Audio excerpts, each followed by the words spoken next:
Hello class 6, I hope you all are good at home. Students, let's continue the chapter landforms. Today we will be doing importance of plateaus. Last week we could not do that. We will do importance of plateaus. Also we will do plains. Okay. So let's start with importance of plateaus. Plateaus are called what? Plateaus. Plateaus are also called storehouse of different types of minerals. One thing was left to be told, the Ladakh Plateau. The Ladakh Plateau is the Ladakh Plateau is the highest plateau of the world. Ladakh Plateau in Tibet. Ladakh Plateau, Tibet is the highest plateau of the world, also called roof of the world. Okay, plateau. And this is what Ladakh Plateau is, a type of intermontane plateau. Intermontane plateau which is surrounded all sides by mountains. Okay, and in center there is a plateau called Ladakh or Tibetan Plateau, the highest plateau of the world. Importance of plateaus. Importance of plateaus. Plateaus are usually found rich in minerals wealth. They are usually found rich in mineral wealth.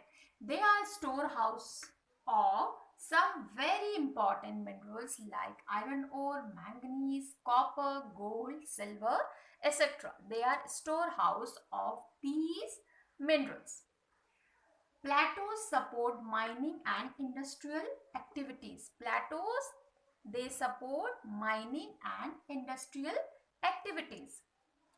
For third one, plateaus also provide number of natural waterfalls. Plateaus, they also provide number of waterfalls due to their typical relief. These waterfalls provide ideal condition. These waterfalls, they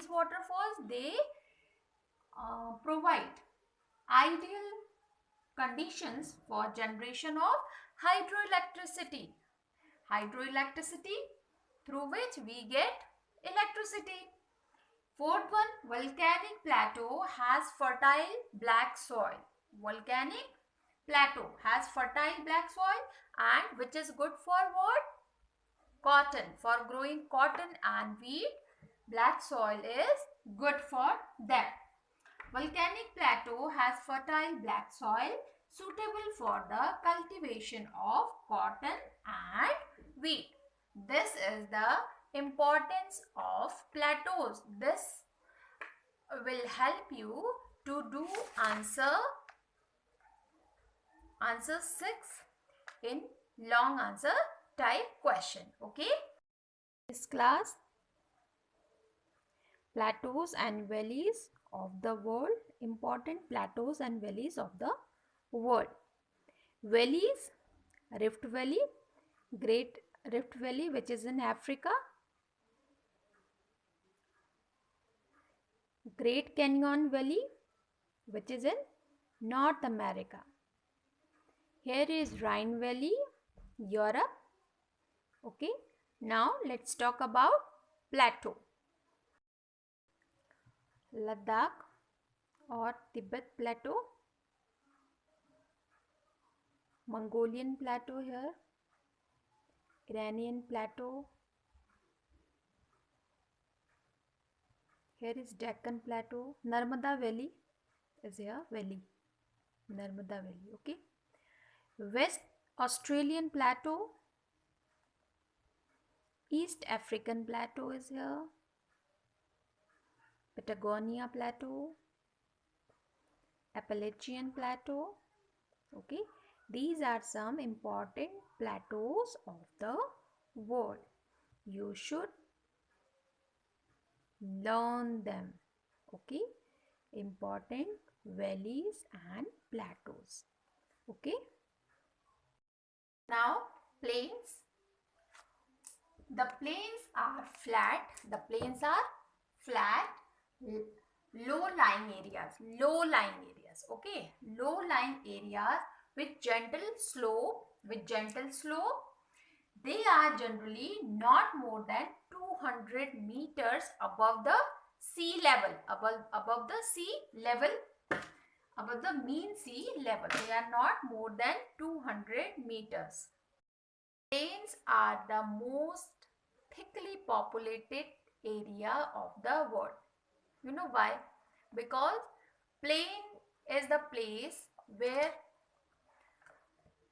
rivers bring silt, alluvial, okay, fertile soil. Rivers they bring with them and drop where? In plains. That's why plains they get fertile soil in the form of silt, in the form of rock, sand, silt and clay. As the rivers enter the plains, their speed slow down. As the river reach the plains, their speed gets slow. And then after, due to the absence of slopes, no slope in plain, that's why this river load is called alluvium. The river load, the things which river bring over there is called what? Alluvium. And the plains formed due to the deposition, due to the deposition of alluvium are called alluvial plains. Plains formed due to the deposition of alluvium is called alluvial plains. It is this alluvium only which makes the plain so fertile. This is the alluvium makes the plains so fertile. The fertile plains are most suitable for the cultivation of crops. Therefore, agriculture is the main occupation of the people of the plains. Okay. Now, coastal plains. Coastal plains are formed by the deposition of sediments by the sea waves. By the sea waves in the coastal areas. The southern peninsula of India is flanked by the western and eastern coastal plains on either side. Now glacier plains. Glacier plains are formed by the deposition of sediments by the melting of glaciers. Underline it. Glacier plains are formed by the deposition of the sediments by the melting glaciers. The glacier is a slow moving huge mass of ice. Now erosional plains. Erosional plains are formed when the rugged uneven surface of the earth are worn down and made smooth by the action of rivers, glaciers or wind. They take the uneven or rugged surface of the earth one place to another. And who are the agents of this? River, glaciers or wind. The Aravalli Plains near Jaisalmer in Rajasthan are example of wind eroded plains. The original plains on the earth surface are called the structural plains. Underline it. The original plains on the earth's surface are called structural plains. They were formed when the earth came into existence. When earth came into existence, they were formed first. Okay, structural plains. The plains located at the sea floor are called abyssal plains. Underline that this also.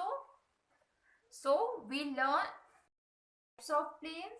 First one, alluvial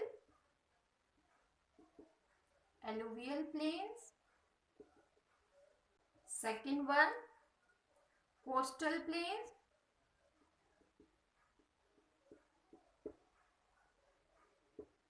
The glaciers plains.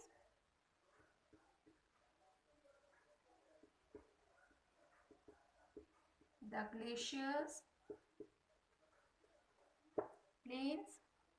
Number 4, erosional plains. Erosional plains. Number 5, structural plains.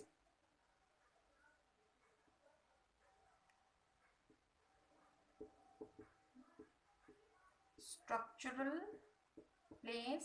They are also called original plains because they were formed first when our earth came into existence. Now 6.1, abyssal,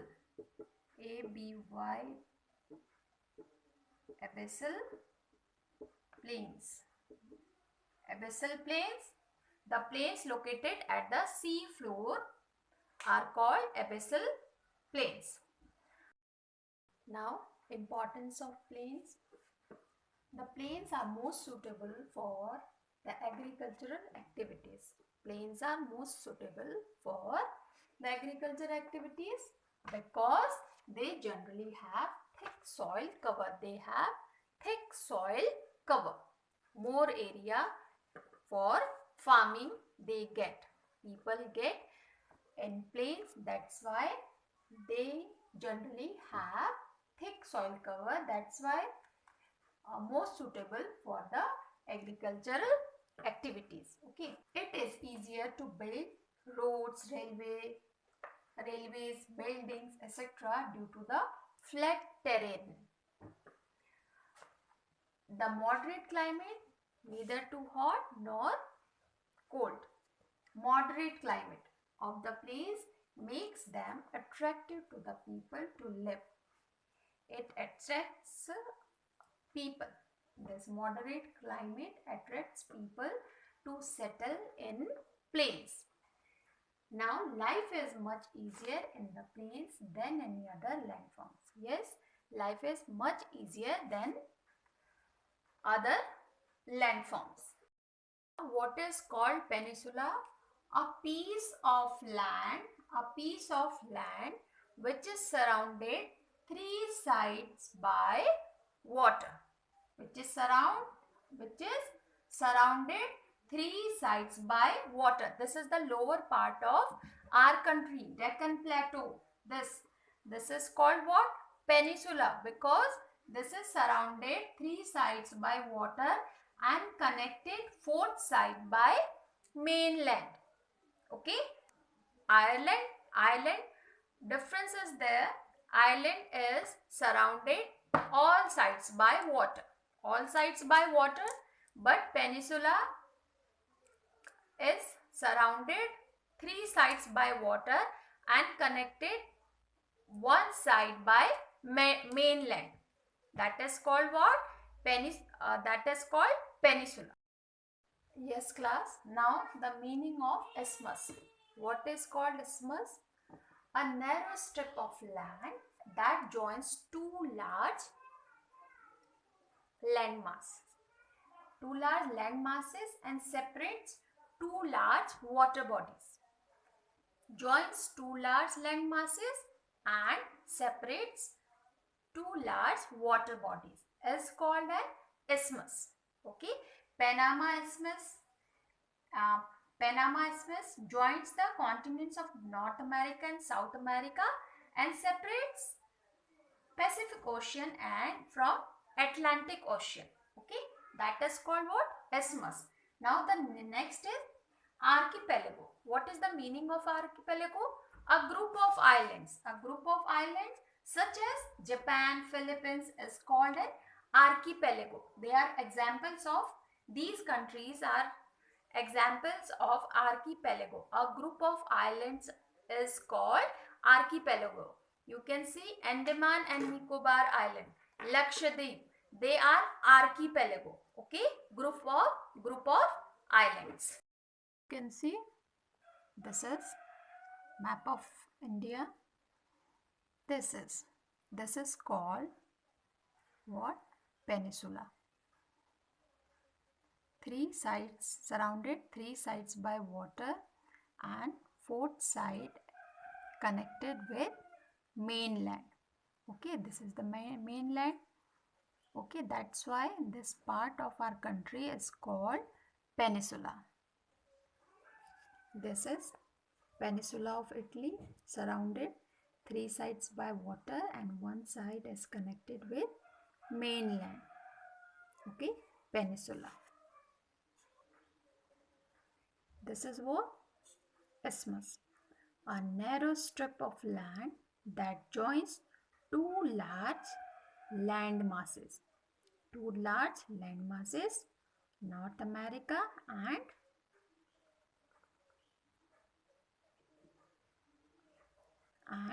South America. North America and South America, which joins a narrow strip of land and separate what?